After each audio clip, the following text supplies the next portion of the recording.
মা বাবা কত দামি সম্পদ। দুনিয়ার জমিনের মধ্যে যার বাবা নাই মা নাই সে বুঝে মা বাবা কত বড় সম্পদ। দুনিয়ার জমিনের মধ্যে যার আব্বা আছে আম্মা আছে, মা বাবা থাকা সত্ত্বেও মা বাবার খেদমত করতে পারে নাই।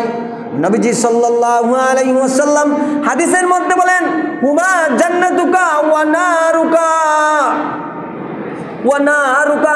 দুনিয়ার জমিনের মধ্যে মা বাবা হলো তোমার জন্য জান্নাত, আবার তোমার জন্য হলো জাহান্নাম। এবার প্রশ্ন জাগে, হুজুর জান্নাত কেমনে আবার জাহান্নাম কেমনে? বলে জান্নাত হচ্ছে, নবীজি সাল্লাল্লাহু আলাইহি ওয়াসাল্লাম হাদিসের মধ্যে বলেন, দুনিয়ার জমিনের মধ্যে যদি তোমার মা বাবা থাকা সত্ত্বে তুমি যদি তোমার মা বাবাকে সন্তুষ্ট করতে পারো, মা বাবাকে তুমি খেদমত করতে পারো, তাহলে আমার নবী বলেন তোমার স্থান হয়ে যাবে জান্নাতুল ফেরদাউস। দুনিয়ার জমিনের মধ্যে অনেকের আম্মা আব্বা জীবিত আছে, জীবিত থাকা সত্ত্বেও মা বাবার খেদমত করে না। স্ত্রীর কথা শুনিয়া মাকে গালিগালাজ করে, স্ত্রীর কথা শুনিয়া মাকে ধমক দেয়, স্ত্রীর কথা শুনিয়া মাকে আঘাত করে। নবীজি বললেন ওই সমস্ত ব্যক্তিরা, যে সমস্ত ব্যক্তিরা দুনিয়ার জমিনের মধ্যে মা বাবা থাকা সত্ত্বেও মা বাবার খেদমত করতে পারে নাই, আল্লাহর নবী বলেন ওই সমস্ত ব্যক্তির স্থান হয়ে যাবে জাহান্নাম, স্থান হয়ে যাবে ওই সমস্ত ব্যক্তির জন্য।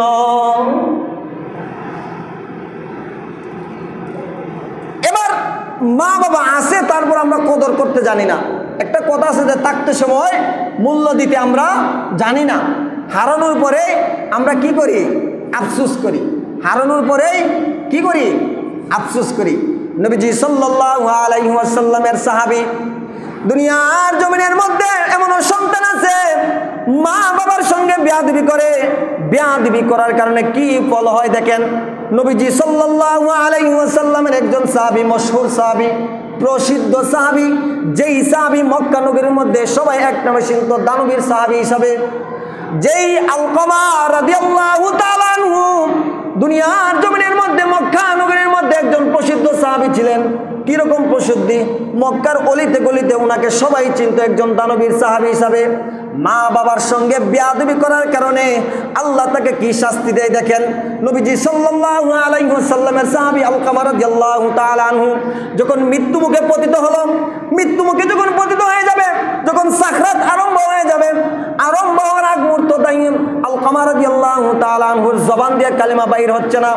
নবীজি সাল্লাল্লাহু আলাইহি ওয়াসাল্লাম অন্যত্র সাহাবায়ে কেরামকে নিয়ে মসজিদে নববীর মধ্যে, আর মসজিদে নববীর মধ্যে তাদেরকে পরামর্শ দিতেছেন, নসিহত পেশ করতেছেন, উপদেশ দিতেছেন। নবীজি সাল্লাল্লাহু আলাইহি ওয়াসাল্লাম সাহাবায়ে কেরামকে হঠাৎ করে একজন আয়েশা বলল, ইয়া রাসূলুল্লাহ, ইয়া হাবিবাল্লাহ, আপনার সাহাবী আলকামার জবানের মধ্যে কালিমা জারি হইতেছে না।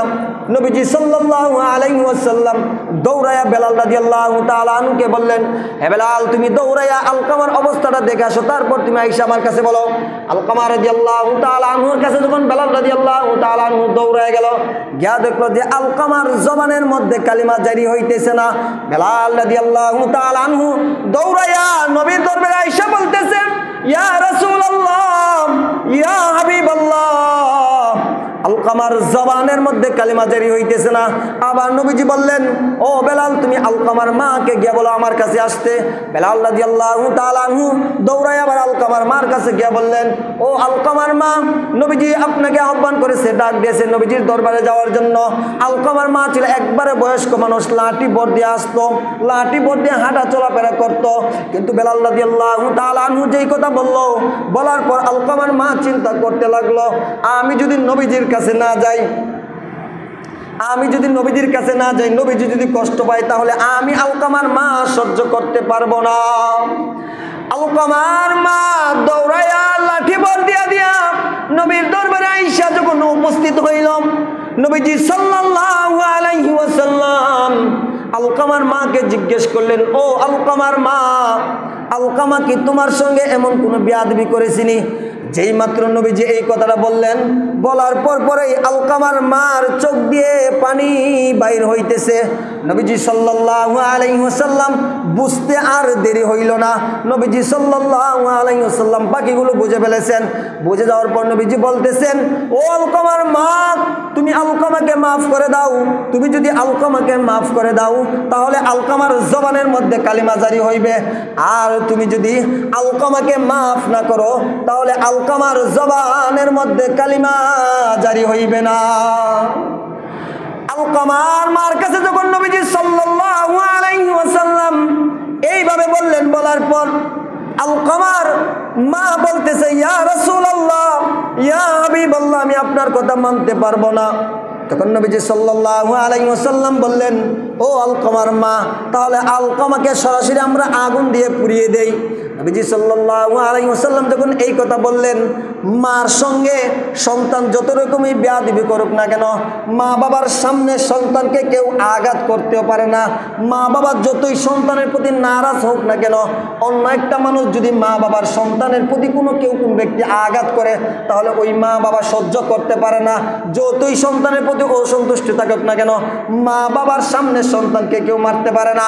নবীজি সাল্লাল্লাহু আলাইহি ওয়াসাল্লাম যখন এইভাবে বললেন, বলার পর আলকামার মা বলতেছে, ইয়া রাসূলুল্লাহ, ইয়া হাবিবাল্লাহ, ইয়া রাসূলুল্লাহ, ইয়া হাবিবাল্লাহ, যেই সন্তানকে আমি 10 মাস 10 দিন গর্ভের মধ্যে রেখেছি, 10 মাস 10 দিন আমি গর্ভের মধ্যে ধারণ করেছি, ওই সন্তানকে আমার সামনে কিভাবে আপনি আগুন দিয়ে পুড়িয়ে দিবেন? নবীজি বললেন, তাহলে তুমি আলকামাকে মাফ করে দাও। যখন আলকামার মা সঙ্গে সঙ্গে আলকামাকে মাফ করে দিল, মাফ করা দেওয়ার পরই আলকামার জবানের মধ্যে কালিমা জারি হয়ে গেছে, লা ইলাহা ইল্লাল্লাহ মুহাম্মাদুর রাসূলুল্লাহ। ইমাম বুখারীর দুনিয়ার জমিনের মধ্যে ভূমিষ্ঠ হওয়ার আগে ইমাম বুখারীর বাবা দুনিয়ার জমিন থেকে বিদায় হয়ে গেছে। ইমাম বুখারী দুনিয়ার জমিনের মধ্যে ভূমিষ্ঠ হওয়ার পর ইমাম বুখারীর দৃষ্টিশক্তি একবারেই ছিল না, কিন্তু ইমাম বুখারীর বাবার ওসিয়ত ছিল আমার সন্তান আলেম হইতো। ইমাম বুখারীর মা সব সময় নামাজের মধ্যে দোয়া করে আর বলে, ও দয়ার মালিক আল্লাহ, আমার স্বামীর খুব ইচ্ছা ছিল আমার ছেলে যেন আলেম হইতো, কিন্তু আমার ছেলের তো একবারে দৃষ্টিশক্তি নাই। আমার ছেলে কিভাবে পড়বে, কিভাবে আলেম হইবে? কিতাবের মধ্যে লেখে, ইন্নাল্লাহ গরাদা আলা ইবনিকা বাসরাউ বিকাসরাতিদ দুআ। কিতাবের মধ্যে লেখে ইমাম বুখারীর মা সব সময় তাহাজ্জুদের নামাজের জন্য, তাহাজ্জুদের নামাজের সময় তাহাজ্জুদের নামাজ আদায় করে ইমাম বুখারীর জন্য দোয়া করত, ও দয়ার মালিক, আসমানের মালিক, জমিনের মালিক আল্লাহ, তুমি আমার সন্তান ইমাম বুখারীর দৃষ্টিশক্তি ফিরাইয়া দাও। ইমাম বুখারীর মা সবসময় এইভাবে দোয়া করার কারণে কিতাবের মধ্যে লেখে, ইব্রাহিম আলাইহিস সালাতু ওয়াস সালাম একদিন স্বপ্নে যুগে আয়েশা দেখাইলেন, ও ইমাম বুখারীর মা, তুমি বেশি বেশি দোয়া করার কারণে আল্লাহ পাক রব্বুল আলামিন তোমার ছেলে ইমাম বুখারীর দৃষ্টিশক্তি ফিরিয়ে দিয়েছে। সুবহানাল্লাহ কইতেন না? তাহলে একটু চিন্তা করেন, যদি আপনার আমার মা বাবা আমাদের প্রতি দোয়া করে, লাকি চান্স, আমরা ভাগ্যবতী, কি আমরা ভাগ্যবান, যেই মা বাবার দোয়া পর্যন্ত জান্নাত পর্যন্ত যাইতে পারবা। দুনিয়ার সমস্ত আলেম উলামা যদি, সারা বিশ্বের উলামায়ে কেরাম যদি একটা গ্লাসের মধ্যে সূরা ফাতিহা পড়ে ফু দেই, আর তোমার মা বাবা যদি একা ওই একটা গ্লাসের মধ্যে সূরা ফাতিহা পড়ে ফু দেয়, তাদের চাইতে তোমার মা বাবার দোয়া আল্লাহর কাছে কবুল হইবে। দুনিয়ার জমিনের মধ্যে অনেক মানুষ আছে হজ করার জন্য মক্কা মদিনায় দৌড়ায়। নবীজি সাল্লাল্লাহু আলাইহি ওয়াসাল্লাম হাদিসের মধ্যে বলেন, যদি কোনো আল্লাহর বান্দা বান্দি মা বাবার প্রতি রহমতের নিয়তে তাকায়, তাহলে আল্লাহ পাক রব্বুল আলামিন তার আমলনামার মধ্যে একটা কবুল হজের সওয়াব দান করবে। টাকা দিয়ে হজ করেন, এটা কবুল হবে কিনা সন্দেহ লাগে।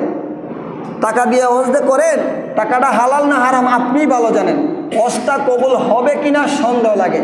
কিন্তু নবীজি সাল্লাল্লাহু আলাইহি ওয়াসাল্লাম বলেন, তোমার মা বাবার প্রতি যদি তুমি ইখলাসের নিয়তে রহমতের নিয়তে তাকাও, আল্লাহ পাক রব্বুল আলামিন তোমার আমলনামার মধ্যে একটা কবুল ওয়াজের সওয়াব দান করবেন। সাহাবায়ে কেরাম আরজ করলেন, ইয়া রাসূলুল্লাহ, ইয়া হাবিবাল্লাহ, আমি যদি দৈনন্দিন আমার মা বাবার প্রতি একবার নয় আরো 2 থেকে 3 বার অথবা 10 বার 15 বার চাই, তাহলে আল্লাহ পাক রব্বুল আলামিন আমার আমলনামার মধ্যে কি অতবারই কবুল ওয়াজের সওয়াব দান করবেন কিনা? নবীজি সাল্লাল্লাহু আলাইহি ওয়াসাল্লাম বললেন, তুমি যদি তোমার মা বাবার প্রতি রহমতের নিয়তে, ইখলাসের নিয়তে যতবারই তাকাইবা ততবারই তোমার আমলনামার মধ্যে কবুল ওয়াজের সওয়াব দেওয়া হবে। অনেকের আম্মা আব্বা জীবিত আছে না, এখানে আছে না? যাদের মা বাবা জীবিত আছেন, নামাজ পড়ে মা বাবার দিকে রহমতের নিয়তে তাকাইবেন। মা বাবার জন্য মনটা ভরে দোয়া করে যুবক ভাই, আমিও বাবার সন্তান, আমি বুঝি বাবা কত বড় দামি জিনিস। অনেক ঈদ চলে যায়, আনন্দ চলে যায়, আব্বাকে আব্বা বলে ডাক দিতে পারি নাই, কিন্তু আমার পাশের বন্ধুগুলো যখন আব্বাকে আব্বা বলে ডাক দেয় অন্তরটা কেঁপে উঠে।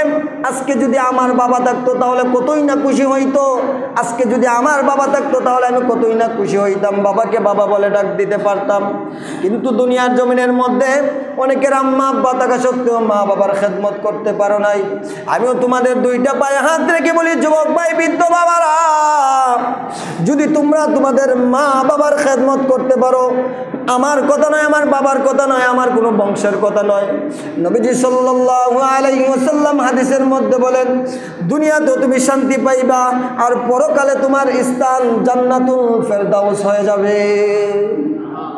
করবেন তো? মা বাবার খেদমত করবেন তো? করবেন তো? মা বাবার সঙ্গে তো বেয়াদবি করবেন না।